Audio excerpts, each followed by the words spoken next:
നമസ്കാരം. ഇന്ന് ഞാൻ നിങ്ങളുമായി സംസാരിക്കാൻ ഉദ്ദേശിക്കുന്നത്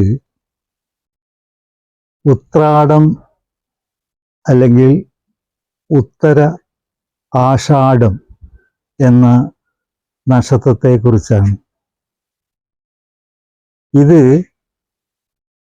3.20 ഡിഗ്രി ധനുരാശിയിലും ബാക്കി 10 ഡിഗ്രി മകരം രാശിയിലും കൂടി സ്ഥിതി ചെയ്യുന്ന ഒരു നക്ഷത്രമാണ്. ഈ 2 രാശ്യാധിപന്മാർ വരുന്നു. ഒന്ന് വ്യാഴം, മറ്റൊന്ന് ശനി.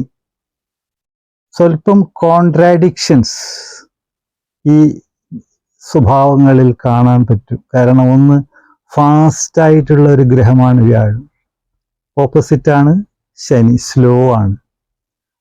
അതിൻ്റെ ബേസിലുള്ള ചില വ്യതിയാനങ്ങൾ ഈ നക്ഷത്രക്കാരിലെ സ്വഭാവത്തിലും കാണാൻ പറ്റും. വളരെ ഫാസ്റ്റാവും, ചില ലേസിനെസ്സും ഇവരിൽ കാണാൻ സാധിക്കും. അത് ഒരു വിലയിരുത്തലാണ്. നമുക്ക് പ്രധാനമായും നക്ഷത്രങ്ങളുടെ വിലയിരുത്തലിൽ അവരുടെ ഡയറ്റിയാണ് നമ്മൾ നോക്കേണ്ടത്. ഇവിടെ ഉത്രാടം നക്ഷത്രത്തിൻ്റെ ഡയറ്റി അത് വിശ്വദൈവാസാണ്, ദേവന്മാരുടെ കൂട്ടായ്മയാണ്. അതൊരു സങ്കല്പമാണ്. എല്ലാ ദൈവങ്ങളും ഈ നക്ഷത്രത്തിൻ്റെ ഡയറ്റികളായി വരുന്നു എന്നാണ് പറയുന്നത്. മൊത്തത്തിൽ പൊതുവെ നാം വിശ്വസിക്കുന്നത് കഴിഞ്ഞുപോയ 20 അശ്വതി മുതലുള്ള പൂരാടം വരെയുള്ള നക്ഷത്രങ്ങളുടെ എല്ലാം എനർജി ഈ ഉത്രാടം നക്ഷത്രത്തിൽ ഉണ്ട് എന്ന ഒരു സങ്കല്പവും ഉണ്ട്. ഒരുപാട് ഗുണങ്ങളുള്ള നക്ഷത്രമാണ്, ഒപ്പം ചെറിയ ചെറിയ ദോഷങ്ങളും ഈ നക്ഷത്രത്തിന് ബാധിക്കുന്നുണ്ട്. ഈ വിശ്വദേവാസ് ആ ഡയറ്റി സങ്കല്പം ഈ നക്ഷത്രവുമായി ബന്ധപ്പെടുന്നത് വിശ്വദേവാസിന്റെ ഉത്തരവാദിത്വം അമൃതിനെ സംരക്ഷിക്കുക, അസുരന്മാരിൽ നിന്ന് ഒരു യുദ്ധസന്നാഹത്തോടു കൂടി ഈ എല്ലാ ദേവന്മാരും അമൃത് സംരക്ഷിക്കുന്നുണ്ട്. അതാണ് ഈ നക്ഷത്രവുമായിട്ട് ബന്ധപ്പെടുന്നത്. കൂട്ടമായിട്ടുള്ള ഒരു ബലം, ഒരു യുദ്ധ സന്നാഹം ഒക്കെ ഈ ഉത്രാടം നക്ഷത്രക്കാരിലും ഉണ്ടാകും. കൂട്ടായ്മയിൽ മാത്രമാണ് ഇവരുടെ നേട്ടങ്ങൾ ഉണ്ടാവുകയുള്ളൂ. ഒറ്റയ്ക്ക് ഒരു കാര്യത്തിലും ഇവർ വിജയിച്ചു എന്ന് വരില്ല. കൂട്ടായ്മ വേണം. അതുതന്നെയാണ് ഈ യുദ്ധത്തിനും വേണം ആ കൂട്ടായ്മ. യുദ്ധത്തിൽ ഇവർ യുദ്ധസമാനമായ കാര്യങ്ങളിൽ എല്ലാം നമ്മൾ വാളെടുത്തുള്ള യുദ്ധമായി കണക്കാക്കരുത്. പ്രത്യേകിച്ച് ഈ ഉത്രാടം നക്ഷത്രക്കാരൊക്കെ മോക്ഷത്തിന് വേണ്ടിയിട്ട് പോകുന്ന ആൾക്കാരാണ്. സ്പിരിച്വലായിരിക്കും നല്ല ഒരു ശതമാനം ഇവരുടെ സ്വഭാവത്തിൽ ഉണ്ടാവുക. എല്ലാ മണ്ടെയിൻ ലൈഫിൻ്റെ ക്യാരക്ടറിസ്റ്റിക്സ് ഇവരിൽ ഉണ്ടാകുമെങ്കിലും അൾട്ടിമേറ്റ്ലി സ്പിരിച്വലായിരിക്കും ഈ നക്ഷത്രക്കാർ. അത് നമ്മുടെ ഋഷീശ്വരന്മാരുടെ മഹത്തായ ഒരു സങ്കല്പമാണത്. മനുഷ്യൻ്റെ നന്മ അവൻ സ്പിരിച്വൽ ആകുന്നതിലാണ്. ആ ഒരു സ്വഭാവം ഈ നക്ഷത്രക്കാർക്കുണ്ടാവും. അവർ യുദ്ധപ്രിയന്മാരാണെന്ന് പറഞ്ഞാലും ഈ നക്ഷത്രത്തിനെ പറ്റി പറയുന്നത് ദ ഫൈനൽ വിക്ടറി എന്നാണ്. ഇവർ അവസാനം വിജയിച്ചിരിക്കും എന്ത് കാര്യത്തിന് പുറപ്പെട്ടാലും. അവർ പുറപ്പെടാൻ ഈ ശനിയുടെ സാന്നിധ്യമൊക്കെ ഉള്ളത് കൊണ്ട് സ്വല്പം ഡിലേ ഉണ്ടാകും. പക്ഷേ പുറപ്പെട്ടു കഴിഞ്ഞാൽ ഏർപ്പെടുന്ന ഏത് ജോലിയും അതിശക്തമായി പ്രവർത്തിച്ച് വിജയിപ്പിക്കാനുള്ള ഒരു കഴിവ് ഉത്രാടം നാളുകാർക്കുണ്ട്. അതിന് ബലപ്പെടുത്തുന്ന, ആ കഴിവിന് ബലപ്പെടുത്തുന്ന മറ്റ് ഘടകങ്ങളും, ഒന്ന് ഈ നക്ഷത്രത്തിൻ്റെ മൃഗം, അത് മംഗൂസ്, മെയിൽ മംഗൂസാണ്, കിരി. അതൊരു കാരണം മറ്റ് 26 നക്ഷത്രങ്ങളിലും ഒരു മെയിലിന് ഒരു ഫീമെയിൽ ഉണ്ടാകും. പക്ഷേ ഈ മംഗൂസ്, മെയിൽ മംഗൂസിന് ഒരു ഫീമെയിൽ മംഗൂസ് ഈ നക്ഷത്ര രാശികൾ ഒന്നുമില്ല. അതുകൊണ്ട് തന്നെ ഇവർക്ക് ചിലപ്പോൾ ഒരു ഏകാന്തത നമുക്ക് കാണാൻ കഴിയും. വിവാഹ ജീവിതത്തിലൊക്കെ ഒരു അകൽച്ച, അല്ലെങ്കിൽ അതിൽ ചെറിയ അപജയം എല്ലാം ഈ നക്ഷത്രക്കാർക്ക് ഈ ഒരു ആനിമലുമായിട്ട് ബന്ധപ്പെട്ടാണ് അത് പറയുന്നത്. എന്നാൽ അതേ അവസരത്തിൽ തന്നെ ഒരു യുദ്ധ പശ്ചാത്തലം എടുക്കുകയാണെങ്കിൽ ഏറ്റവും യുദ്ധ പാഠവം ഉള്ള ഒരു മൃഗമാണ് മംഗൂസ്. അത് പോയിസണസ് ആയിട്ടുള്ള പാമ്പിനെയൊക്കെ നേരിടുന്നത് അതിഗംഭീരമാണ്. അതിൻ്റെ ചലനങ്ങളൊക്കെ പഠിക്കേണ്ട തരത്തിലുള്ള ചലനങ്ങളാണ് ഈ ശത്രുവിനെ കീഴടക്കാൻ വേണ്ടിയിട്ടുള്ളത്. അതാണ് ഈ നക്ഷത്രക്കാരുടെ ഈക്കാർക്കും യുദ്ധ കാര്യങ്ങളിൽ ഇവർ നിപുണന്മാരായിരിക്കും, അല്ലെങ്കിൽ യുദ്ധസമാനമായ കാര്യങ്ങളിൽ ഇവർ നിപുണന്മാരായിരിക്കും. ഇവർക്ക് ഉത്രാടം നക്ഷത്രക്കാർക്ക് ഞാൻ പറഞ്ഞില്ലേ, സോഷ്യൽ, പൊതുവായിട്ട് ഒറ്റയ്ക്കല്ലാത്ത സംരംഭങ്ങളിലാണ് ഇവരുടെ വിജയം. ഇവരൊരു സാമൂഹ്യ പരിഷ്കർത്താക്കളാകാൻ പറ്റും. കാരണം വളരെ നല്ല സംസാരശേഷിയുള്ളവരായിരിക്കും, നല്ല പേഴ്സണാലിറ്റി ഉള്ളവരായിരിക്കും. ഇവരുടെ വാക്കുകളൊക്കെ ജനങ്ങൾ വളരെയധികം ആരാധിക്കും. ഇവർ എന്നും സ്മരിക്കപ്പെടുന്ന സാമൂഹ്യ പരിഷ്കർത്താക്കളായിരിക്കും. സംസാരത്തിലൊക്കെ അതിശക്തമായ സംസാരശേഷിയുള്ളവരായിരിക്കും. ഉദാഹരണമായിട്ട് അബ്രഹാം ലിങ്കണൊക്കെ ഈ നക്ഷത്രത്തിൽപ്പെട്ടവരാണ്. അതൊരു സൈഡിൽ നമുക്ക് അവരുടെ സോഷ്യൽ കോണ്ടാക്റ്റുകളിൽ കൂടി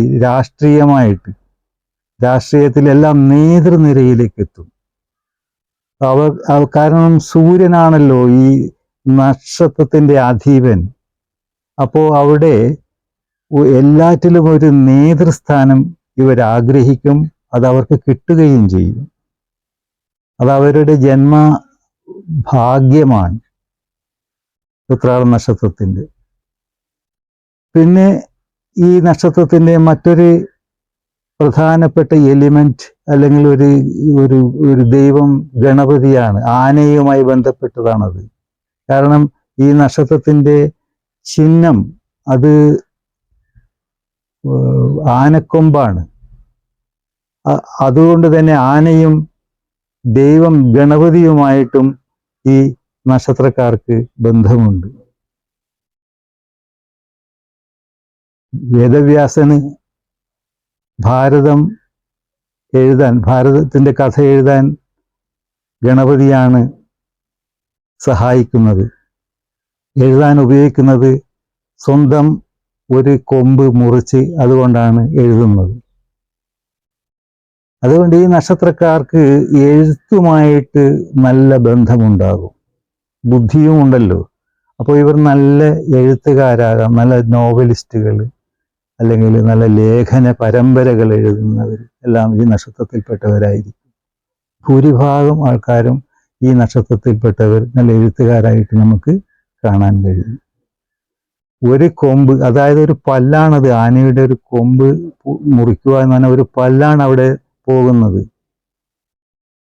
അതുകൊണ്ട് ഉത്രാടം നക്ഷത്രക്കാർക്ക് ചെറിയ ഒരു മൊത്തത്തിൽ നമ്മൾ കാണുമ്പോൾ ഈ പല്ലിന് കുറേ പേർക്കെല്ലാം കേടുകൾ കാണാൻ സാധിക്കും. അതൊരു ലക്ഷണമായിട്ട് നമുക്ക് എടുക്കാം. കാരണം ഈ ഉത്രാട നക്ഷത്രത്തിൻ്റെ ഒരു സ്പെഷ്യൽ സ്വഭാവമാണത്. അപ്പോൾ നമ്മളത് മനസ്സിലാക്കിയിട്ട് പല്ലിൻ്റെ പ്രോബ്ലംസ് ഒക്കെ നമ്മൾ മനസ്സിലാക്കിയിട്ട് അതിന് വേണ്ട ട്രീറ്റ്മെൻറ്റ്സ് ഒക്കെ എടുക്കുന്നത് നന്നായിരിക്കും. പിന്നെ ഈ നക്ഷത്രത്തിന് മറ്റൊരു ചിഹ്നമുണ്ട്. അത് കട്ടിലാണ്, നമ്മൾ കിടക്കുന്ന കട്ടിൽ. അത് എന്തിനെയാണ് കാണിക്കുന്നത്? ഇവർക്ക് യുദ്ധവീര്യവും സഹനശക്തിയും വിജയിപ്പിക്കാനുള്ള കഴിവുകളെല്ലാം ഉണ്ടെങ്കിലും അതിന് മറ്റൊരു ഭാഗം ഞാൻ പറഞ്ഞില്ലേ, ശനിയുടെ സാന്നിധ്യമൊക്കെ ഉള്ളത് കൊണ്ട് ലേസിനെസ് ഉണ്ടാകാൻ സാധ്യതയുണ്ട്. അതാണ് ആ കട്ടിൽ കാണിക്കുന്നത്. അങ്ങനെ വന്നാൽ ഇവർ പൂർണ്ണമായിട്ടും ആ ഒരു വഴിയിലേക്ക് പോകും. അങ്ങനെ പോയാൽ പിന്നെ അവർ തിരിച്ചു വരില്ല. അവർ വളരെ ലേസി ആയിട്ട് ജീവിക്കും. അത്തരം വഴികൾ വരാതിരിക്കാൻ വേണ്ടി ശക്തമായ ചലനങ്ങൾ, നീക്കങ്ങൾ നമ്മൾ നമ്മുടെ ജീവിതത്തിൽ ഉണ്ടാക്കണം. അത് നമ്മൾ ആദ്യം കാണണം. ഇങ്ങനെയൊക്കെ ചില ഡ്രോബാക്സ് ഈ നക്ഷത്രക്കാർക്കുണ്ട്. അതിനുള്ള പരിഹാരം. മറ്റൊന്ന്, ഈ നക്ഷത്രവും രാവണനുമായിട്ടും ഒരു ബന്ധമുണ്ട്. രാവണൻ ഒരു വലിയ യുദ്ധത്തിൻ്റെ ആഗ്രഹിക്കുന്ന ഒരാളാണ്. ശ്രീരാമനായിട്ട് യുദ്ധം ചെയ്യാൻ രാവണൻ ആഗ്രഹിച്ചിരുന്നു. യുദ്ധപ്രിയനാണ്. ഒരുപാട് കഴിവുകളുള്ള ഒരു വ്യക്തിയാണ് രാവണൻ. 10 തല എന്ന സങ്കല്പം തന്നെ അതിബുദ്ധിയെ നാം കാണുന്നുണ്ട് അവിടെ. അപ്പോൾ ഈ രാവണൻ എന്തായിരുന്നു രാവണന്റെ പരാജയത്തിനുള്ള കാരണം? സ്ത്രീ ആസക്തിയായിരുന്നു. അത് ആര് ഉപദേശിച്ചിട്ടും സ്വീകരിക്കാൻ രാവണൻ തയ്യാറായിരുന്നില്ല. അതിൻ്റെ ഒരു പരിണിത ഫലം തന്നെയായിരുന്നു രാവണന്റെ നാശവും. ഇവിടെ നമ്മൾ ആ കാര്യം കണക്കിലെടുക്കണം. നിർബന്ധ ബുദ്ധി ഈ നക്ഷത്രക്കാർക്ക് ഉണ്ടാകരുത്. സത്യത്തിൻ്റെ വഴിയിൽ മാത്രം പോകാൻ ആഗ്രഹിക്കുന്ന നക്ഷത്രക്കാരാണ്. അതിൽ വ്യതിയാനം ഉണ്ടായാൽ, ക്രോസ് കട്ടുകൾ എന്തെങ്കിലും ചെയ്താൽ അവർക്ക് ഒരുപാട് അനുഭവിക്കേണ്ടി വരും. അത് പ്രത്യേകം ശ്രദ്ധിക്കണം ഈ ഉത്രാടം നക്ഷത്രക്കാർ. കാരണം അവർ ദൈവികത്തിലേക്ക് പോകേണ്ടവരാണ്. അതിൻ്റെ വഴി മാറരുത്. നമ്മൾ ഈ യുദ്ധമൊക്കെ എന്ന് പറയുന്നത് ദൈവത്തിലേക്ക് പോകുന്ന വഴിയിൽ വരുന്ന തടസ്സങ്ങളെ നേരിടുന്ന ആ പ്രക്രിയയെ ഒരു യുദ്ധമായിട്ട് നമുക്ക് കാണാം. അത്രമാത്രമേ ഉള്ളൂ. ഇവർ യുദ്ധപ്രിയന്മാരാണെന്നൊക്കെ പറയുന്നത് അത് ശരിയല്ല. ഇവർ യഥാർത്ഥത്തിൽ സാമൂഹ്യ പരിഷ്കർത്താക്കളായിരിക്കും. ഏത് തരത്തിലുള്ള ജോലികളും സ്വീകരിച്ച് അത് വിജയിപ്പിക്കാൻ കഴിയുന്ന ആൾക്കാരാണ്. ശനിയുടെ സാന്നിധ്യമൊക്കെ ഇവിടെ നമുക്ക് കാണാം. ഈ നക്ഷത്രക്കാർക്ക് അനുയോജ്യമായ ഫീൽഡുകൾ, രംഗങ്ങൾ ഒന്ന് കൃഷിയാണ്. ശനിയാണ് അതിൻ്റെ കാരണം. ഈ കാർഷികോൽപ്പന്നങ്ങൾ, അതിൻ്റെ വിപണനം, അതിൽ ആ ഒരു ഫീൽഡിൽ ഇവർ വളരെയധികം ഷൈൻ ചെയ്യും. അത് അവർക്കതിൽ ഭാഗ്യമുണ്ടാകും. ഉയരാനുള്ള സാധ്യതകളുണ്ടാവും. ആ മേഖല സ്വീകരിക്കാൻ ശ്രമിച്ചാൽ ഒരിക്കലും ദോഷം ചെയ്യില്ല. ആ കൃഷി ഫീൽഡുമായിട്ട് ബന്ധപ്പെട്ട എല്ലാ ജോലികളും. മറ്റൊരു പ്രൊഫഷൻ ഇവർക്ക് ഏറ്റവും നല്ലത് ഈ അറേഞ്ച്മെന്റ്സ് ആണ്. അല്ലെങ്കിൽ ഈ സമൂഹങ്ങളെ നേതൃനിരയിലേക്ക് നിന്ന് സാമൂഹ്യ പരിഷ്കർത്താക്കളാകുന്നതാണ്. അല്ലെങ്കിൽ നല്ല പ്രാസംഗികന്മാരായിട്ട് രാഷ്ട്രീയ രംഗത്തും തൊഴിൽ രംഗത്തും ഉദ്യോഗ രംഗത്തും ഉയർന്ന സ്ഥാനങ്ങൾ വഹിക്കാൻ കഴിയുന്നവരാണ്. അവിടെ സൂര്യൻ്റെ ഒരു ശക്തി നമുക്ക് കാണാം. നക്ഷത്രാധിപനാണല്ലോ സൂര്യൻ. ആ സൂര്യൻ്റെ ശക്തിയും ഇവർക്ക് കാണാം. ഇങ്ങനെ പല കാര്യങ്ങൾ നോക്കിയാലും ഉത്രാടം നക്ഷത്രക്കാർ ഭാഗ്യവാന്മാരാണ്. അവർക്ക് ദൈവാധീനം എന്തായാലും ഉണ്ടാകും. കുറച്ച് ദോഷങ്ങൾ, കാരണം ഡുവൽ ക്യാരക്ടർ ഈ നക്ഷത്രത്തിന് പറയുന്നുണ്ട്. കാരണം ആ ഒരു രാശിരൂപം ഈ മുതലയുടെയും ആടിൻ്റെയും രണ്ട് രൂപങ്ങളാണ് ഈ ഈ നക്ഷത്രത്തിൻ്റെ രാശി സ്വരൂപം, മകരം രാശിയുടെ സ്വരൂപം. അപ്പോൾ അവിടെ ഒരു ഡുവൽ പേഴ്സണാലിറ്റി പറയുന്നുണ്ട്. ഡുവൽ പേഴ്സണാലിറ്റി എന്നൊക്കെ പറയുന്നത് അവരുടെ അതിബുദ്ധി കാരണം ആൾക്കാർക്ക് മനസ്സിലാക്കാൻ പറ്റില്ല വാട്ട് ടൈപ്പ് ഓഫ് ആളാണ് ഇത് എന്നുള്ള മനസ്സിലാക്കാൻ പറ്റാത്തത് കൊണ്ട് നമ്മൾ ആട്രിബ്യൂട്ട് ചെയ്യുന്നതാണ് they are of A dual personality എന്ന്. എങ്ങനെയായാലും നമ്മൾ വിലയിരുത്തുമ്പോൾ, ഒരു നക്ഷത്രത്തിനെ പറ്റി വിലയിരുത്തുമ്പോൾ, അത് സമൂഹ നന്മയ്ക്ക് വേണ്ടിയാണ് എല്ലാ ജനനവും. അവിടെ ആരും സമൂഹത്തിന് നശിപ്പിക്കാനുള്ളതല്ല എന്നാണ് ഋഷീശ്വരന്മാർ കാണുന്നതും നമ്മുടെ കാഴ്ചപ്പാടും അങ്ങനെ തന്നെയായിരിക്കണം. ഇവർക്കൊക്കെ അതിൻ്റെതായ വഴിയിൽ പോയാൽ അതിശക്തമായിട്ട് ജനനന്മ ചെയ്യാൻ കഴിയുന്ന ആൾക്കാരാണ്. നല്ല ടീച്ചേഴ്സൊക്കെ ആകാം. കാരണം വ്യാഴത്തിൻ്റെ സ്വാധീനമുള്ളത് കൊണ്ട് വിദ്യാഭ്യാസ രംഗങ്ങളിലൊക്കെ നന്നാകും. വ്യാഴവും ശനിയും ഉള്ളത് കൊണ്ട് നീതിജ്ഞന്മാരാകാം. ലോ അത്തരം ഡിപ്പാർട്ട്മെൻറ്റിലൊക്കെ നന്നായിട്ട് ശോഭിക്കാൻ പറ്റും. അങ്ങനെ പല രംഗങ്ങളിലും, ഏത് രംഗമായാലും അത് ഏറ്റെടുത്താൽ അത് വിജയിപ്പിക്കാൻ കഴിവുള്ള ഒരു ഭാഗ്യ നക്ഷത്രമാണ് ഉത്രാടം. ഇനി ഇവർക്ക് വരാൻ സാധ്യതയുള്ള ചെറിയ അസുഖങ്ങളൊക്കെ ഉണ്ട്. ഈ വാദസംബന്ധമായ രോഗങ്ങൾ, ഭക്ഷണം കഴിച്ചിട്ടുള്ള ഉദര സംബന്ധമായ ചില ചെറിയ രോഗങ്ങളൊക്കെ ഇവർക്ക് ഉണ്ടാകാൻ സാധ്യതയുണ്ട്. അതൊക്കെ നമ്മൾ പരിഗണിക്കണം. അതിനു വേണ്ടിയിട്ട് നമ്മൾ ആദ്യം തന്നെ ചെറിയ ശ്രദ്ധ കൊടുക്കണം.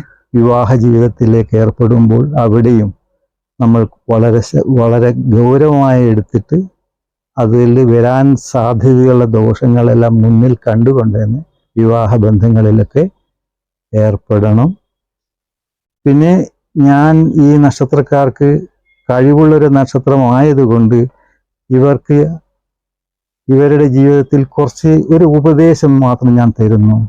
അത് ഡെയിലി, എല്ലാ ദിവസവും ആദിത്യമന്ത്രം.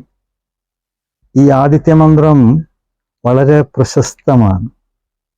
ഇത് ഉപദേശിക്കുന്നത് അഗസ്ത്യ മഹർഷി രാവണ യുദ്ധത്തിൻ്റെ അവസാന നിമിഷങ്ങളിൽ ശ്രീരാമന് ക്ഷീണം അനുഭവിക്കപ്പെടുന്നുണ്ട് എന്ന തോന്നൽ വന്നപ്പോൾ നേരിട്ട് ഭൂമിയിൽ വന്നിറങ്ങി ശ്രീരാമന് കൊടുക്കുന്ന ഉപദേശമാണ് ആദിത്യമന്ത്രം. അത് എല്ലാ ദിവസവും 12 പ്രാവശ്യം സൂര്യനെ അഭിമുഖീകരിച്ചുകൊണ്ട് ഇരുന്നോ നിന്നോ ചൊല്ലുന്നത് ഈ നക്ഷത്രക്കാർക്ക് വളരെ നല്ലതാണ്. അതിൻ്റെ ഒരു വരി ഞാൻ പറഞ്ഞു തരാം. അന്ധകാരാന്തകരായ നമോ നമ, ചിന്താമണി ചിദാനന്ദായ തേ നമ. ഇങ്ങനെ പോകുന്നു ആ പ്രാർത്ഥന. ഇത് ഈ മുഴുവൻ വരികളും 12 പ്രാവശ്യം ഉരുവിടുന്നത് ഈ നക്ഷത്രക്കാർക്ക് വളരെ നല്ലതാണ്. കൂടാതെ രാവിലെ സൂര്യപ്രകാശം ശരീരത്തിന് ഏൽപ്പിക്കുന്നതും ഈ നക്ഷത്രക്കാർക്ക് നല്ലതാണ്. അതുകൊണ്ട് ഇതെല്ലാം അനുഷ്ഠിച്ച് വിജയകരമായിട്ട് ജീവിതം കൊണ്ടുപോകാൻ സാധിക്കട്ടെ എന്ന് പ്രാർത്ഥിച്ചുകൊണ്ട് തൽക്കാലം നിർത്തുന്നു. ബൈ.